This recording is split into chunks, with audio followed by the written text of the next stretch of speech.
দেখছি, কিছুদিন যাবৎ দেখছি সোশ্যাল মিডিয়ার মাধ্যমে একটা মহিলা মাধবী বিশ্বাস নামে উনি কুরুচিকর মন্তব্য করে যাচ্ছেন আমাদের রাজ্যের বিশিষ্ট নেতৃত্বদেরকে নিয়ে।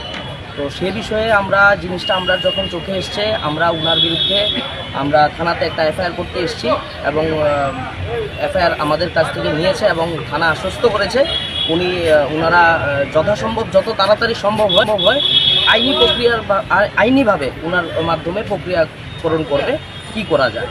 তো আমরা সেই বিষয়ে আজকে থানাতে এসেছি। দেখুন, সেটা আমাদের সরকার উন্নয়নমূলক কাজ করছে, সেটাতে কোনো দ্বিধা নেই। আর কংগ্রেস বলুন আর সিপিএম কংগ্রেস, তাদের কাছে কোনো এজেন্ডা নেই আমাদের সরকারের বিরুদ্ধে করার জন্য। তো এরকম অশ্লীলভাবে মহিলাদেরকে ব্যবহার করে আমাদের রাজ্যের সরকারকে বদনাম করার জন্য বা আমাদের রাজ্যের নেতৃত্বদেরকে বদনাম করার জন্য এরকম ধরনের কাজ করে যাচ্ছে।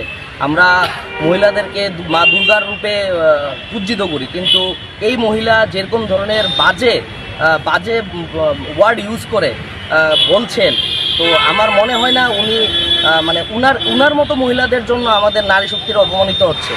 তো সেই হিসাবে